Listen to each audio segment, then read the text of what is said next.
Hello मेरे प्यारे बच्चों, आज का हमारा जो टॉपिक है वो रहेगा ideal gas equation. Ideal gas equation देखिए किस फिनोमेना पे या किस हाइपोथेसिस पे डिपेंड करती है।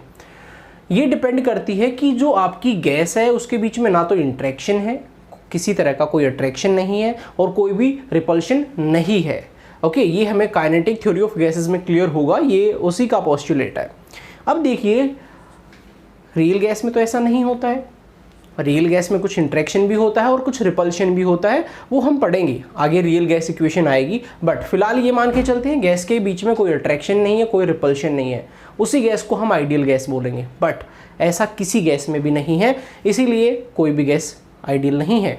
आइडियल कुछ भी नहीं है, हमारे चारों तरफ की जो चीज़ें हैं वो आइडियल हो ही नहीं सकती, कुछ न कुछ कमी रह जाएगी। जैसे हम अपनी बात करते हैं, हम आइडियल नहीं है, कुछ न कुछ हमारे अंदर कमी रह जाती है, तो परफेक्टली आइडियल नहीं माना जाता है। तो चलिए हम बात कर लेते हैं आइडियल गैस इक्वेशन पे, फिर उसके बाद van der Waals gas equation आएगी, रियल गैस इक्वेशन आएगी, जो कि करेक्शन की जाएगी किस चीज़ में, आइडियल गैस में, वो आगे का टॉपिक है। तो PV इक्वल्स टू nRT, ये हमारी आइडियल गैस है। अब कहाँ से आई है, कैसे ड्राइव हुई है, वो बात करते हैं। देखिए हमने पढ़ा बॉयल्स लॉ, जिस बच्चे ने नहीं पढ़ा है वो जाके बॉयल्स लॉ को क्लियर करे, देन फिर इस टॉपिक पे आए। चलिए यहाँ पे आपको बताया जाता है कि वॉल्यूम प्रेशर का इन्वर्स होती है। प्रेशर बढ़ा देंगे तो वॉल्यूम कम हो जाएगी, कंप्रेस कर देंगे हम उसको, वॉल्यूम कम हो जाएगी। नेक्स्ट हमारा है चार्ल्स लॉ। चार्ल्स लॉ के अकॉर्डिंग वॉल्यूम और टेम्परेचर डायरेक्टली प्रोपोर्शनल है। टेम्परेचर बढ़ता है, वॉल्यूम बढ़ती है। कैसे? गर्मी के दिनों में अगर टेम्परेचर बढ़ता है, गाड़ी चल रही है, हमारी रोड पे टेम्परेचर बढ़ता रहता है, एक्सपेंड होता रहता है हमारी गाड़ी का टायर, और फाइनली फट भी सकता है। चलिए नेक्स्ट, एवोगैड्रो लॉ। तीनों को कंबाइन करके हमने आइडियल गैस को ड्राइव किया है, एवोगैड्रो लॉ। चलो, एवोगैड्रो लॉ बोलता है वॉल्यूम नंबर ऑफ मोल्स के डायरेक्टली प्रोपोर्शनल है।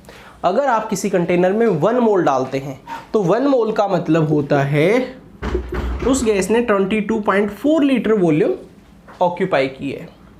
अगर आपने 2 मोल डाल दिया देन 44.8 लीटर वॉल्यूम ऑक्यूपाई की गई है।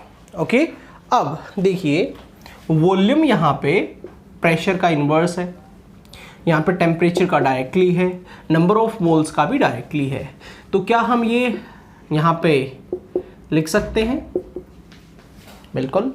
अब हम डायरेक्टली प्रोपोर्शनल को हटाना चाहते हैं, कोई कांस्टेंट यहाँ पे यूज करना चाहते हैं, देन वो कांस्टेंट यहाँ पे R है। R क्या है? Universal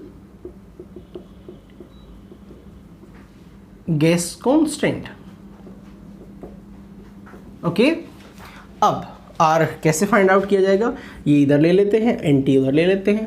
R equals to PV by NT। आप सोल्व करना चाहे वैल्यू पुटअप करके सोल्व कर सकते हैं, बट किसी काम का नहीं है। हाँ, इसकी वैल्यू ज़रूर याद होनी चाहिए, क्योंकि बाय डिफ़ॉल्ट आपको R की वैल्यू पता होनी चाहिए, न्यूमेरिकल में आपको यूज़ करनी है। तो मैं आपको वैल्यू यहाँ पे बता देता हूँ, वो वैल्यू याद रखिए, आपका काम चल जाएगा।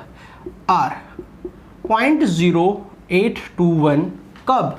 देखिए यहाँ पे हमारा प्रेशर है, यहाँ पे हमारी वॉल्यूम है, तो प्रेशर के लिए हमने ATM यूज़ किया, वॉल्यूम के लिए हमने लीटर यूज़ किया, नंबर ऑफ मोल्स के लिए मोल इनवर्स, और टेम्परेचर के लिए केल्विन इनवर्स।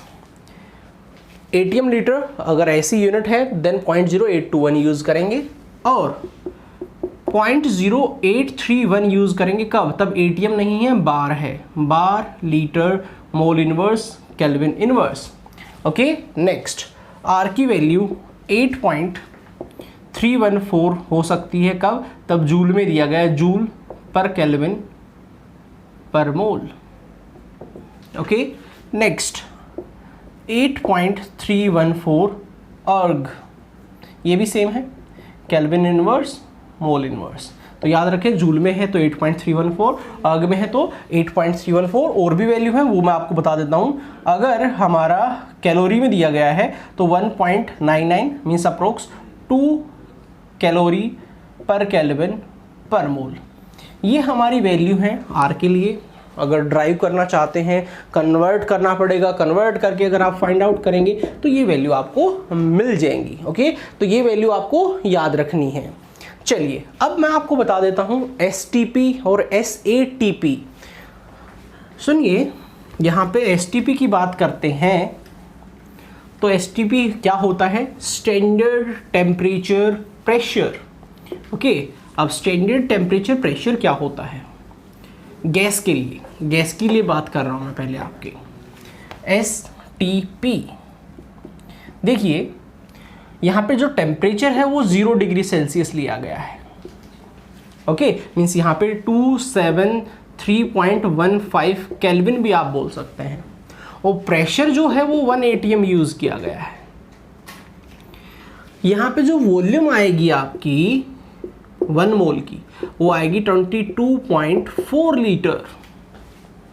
ओके, बट कभी कभार ये बार में भी आ जाता है। अब बार में दिया गया है तो temperature 0 degree Celsius, pressure 1 atm, और यहाँ पे 1 atm नहीं 1 बार। अगर 1 बार लिया गया है देन वॉल्यूम यहाँ पे थोड़ा सा एक्सपेंड हो जाएगी, 22.7 लीटर। ओके, ये आपकी 1 मोल की वॉल्यूम आएगी। आई होप ये क्लियर हो गया है। अब क्या है, हम बात करते हैं SATP। SATP क्या रहता है, सुनिए, SATP standard ambient temperature pressure, standard ambient temperature pressure. यहाँ पे आपका जो टेम्परेचर है वो 25 डिग्री सेल्सियस लिया जाएगा, मीन्स 298 केल्विन। प्रेशर 1 atm ही रहने वाला है। अब देखिए, अगर टेम्परेचर बढ़ा दिया है तो वॉल्यूम एक्सपेंड होगी, कंफर्म। तो यहाँ पे वॉल्यूम जो आएगी वो आएगी 24.4 लीटर, 22.4 लीटर नहीं आएगी। और कब, तब 1 atm है। और अगर 1 बार दे रखा है देन वॉल्यूम आपकी 24.7 लीटर आपकी यहाँ पे आने वाली है। आई होप यहाँ तक आपको ये समझ में आ गया है। अब देखिए, हम बात करते हैं आइडियल गैस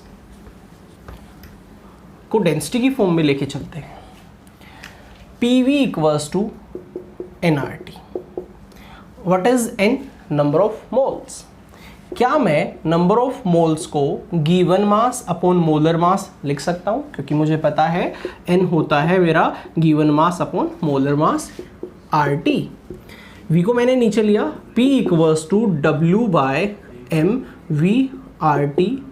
W/v क्या हो गया है, डेंसिटी, पता होगा, mass per unit volume equals to density, means P equals to DRT/m।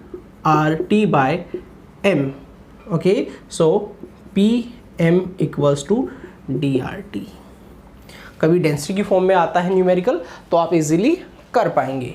और मैं आपको बता देता हूँ न्यूमेरिकल कैसे आ सकता है। देखिए, सेम गैस है, okay, number of mole same हो गए हैं, यहाँ पे चेंज किया गया है प्रेशर, वॉल्यूम, टेम्परेचर।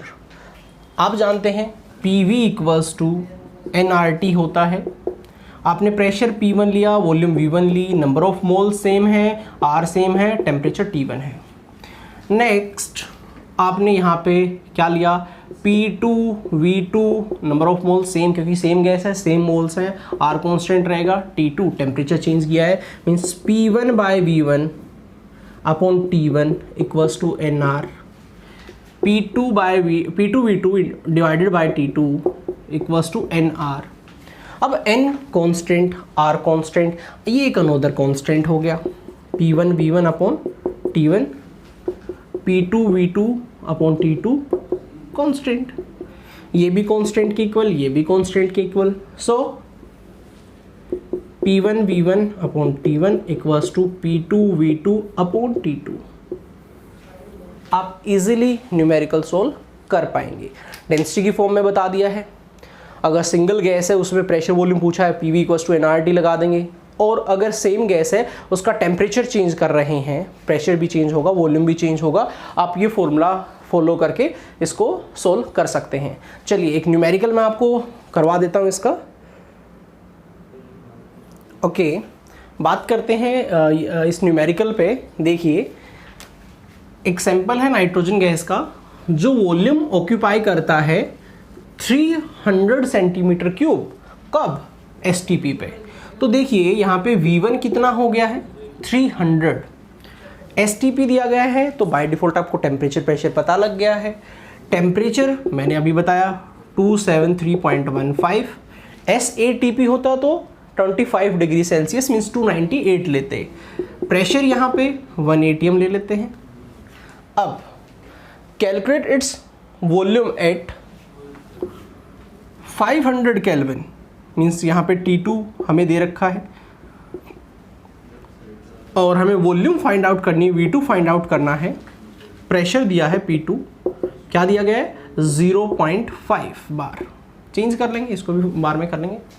अब बात है हमारी फॉर्मूला, तो फॉर्मूला है P1 V1 upon T1 equals to P2 V2 upon T2। Gas same है, वॉल्यूम सेम है, sorry number of mole same है यहाँ पे। तो प्रेशर आपको दिया गया है, वॉल्यूम आपको दी गई है, टेम्परेचर दिया गया है। यहाँ पे P2 गिवन है, T2 गिवन है, मल्टीप्लाई कर लेंगे एंड फाइनली आपका V2 निकाल लेंगे। ठीक है, तो काफ़ी इजीली आप ये जो प्रॉब्लम है कर पाएंगे, क्योंकि ये प्रॉब्लम थोड़ा सा उससे बेटर है। PV इक्वल्स टू nRT, इसमें तो कुछ है ही नहीं। प्रेशर वॉल्यूम पूछेगा और वैल्यू पुटअप करेंगे, सॉल्व कर देंगे। ओके, ये हमारा आज का लेक्चर था। Thank you.